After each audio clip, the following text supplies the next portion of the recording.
রাত পোহালেই বিশ্বকাপের বিশ্ব চ্যাম্পিয়ন আর্জেন্টিনার খেলা দেখার অপেক্ষায় সারা বিশ্ব।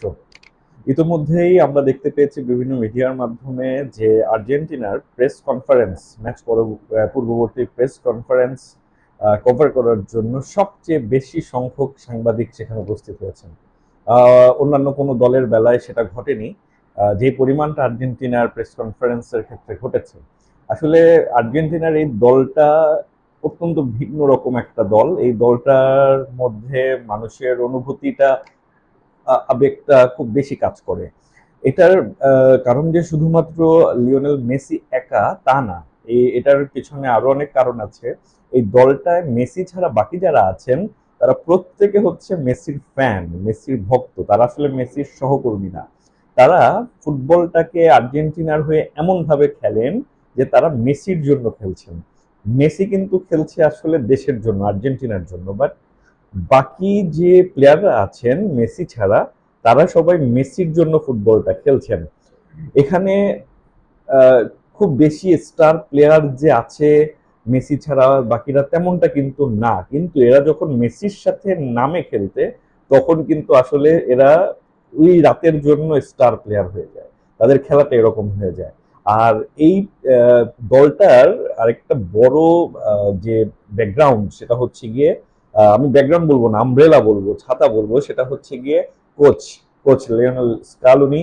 মানে পুরো দলটাকে তিনি পরিবর্তন করে দিয়েছেন। তার ট্যাকটিক্সের বিষয়ে আর যদি নাই যাই, কারণ সেটা হচ্ছে গিয়ে আসলে বিশ্লেষকরা ভালো বলতে পারবেন। কিন্তু আমার কাছে কেন যেন মনে হয় তিনি এই দলটার মনস্তত্ত্বটাই পরিবর্তন করে দিয়েছেন। এই দলের প্লেয়ারদের মনস্তত্ত্বে তিনি এমন একটা কিছু এনে দিয়েছেন যেটা হচ্ছে আসলে কাজ করছে, যেটা আর্জেন্টিনার ফ্যানরা দীর্ঘদিন যাবৎ যেটা চাচ্ছিলেন। দীর্ঘ সময়ের শিরোপা খরা দেখতে দেখতে ফ্যানরা যখন একদম নিষ্প্রভ হয়ে যাচ্ছিল, আশাহত হয়ে যাচ্ছিল, ঠিক সেই সময়ে লিওনেল স্কালোনি তিনি কোচ হিসেবে এসে পুরো দলটাকে পরিবর্তন করে দিয়েছেন।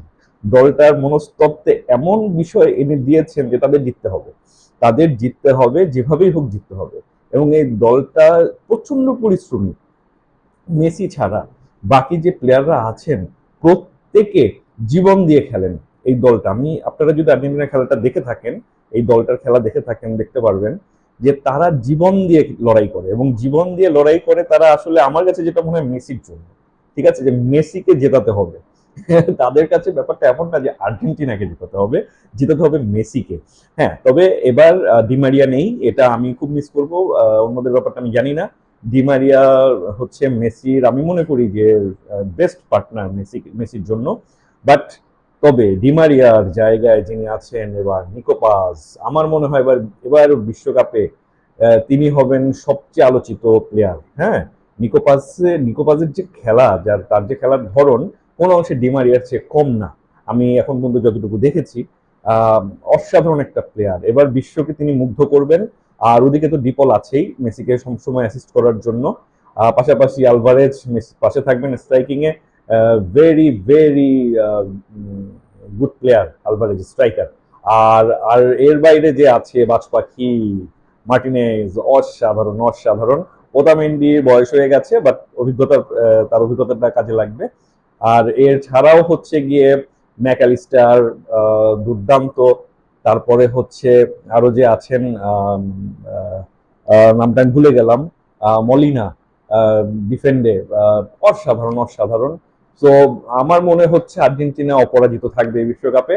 বাকিটা দেখা যাক কালকে থেকে।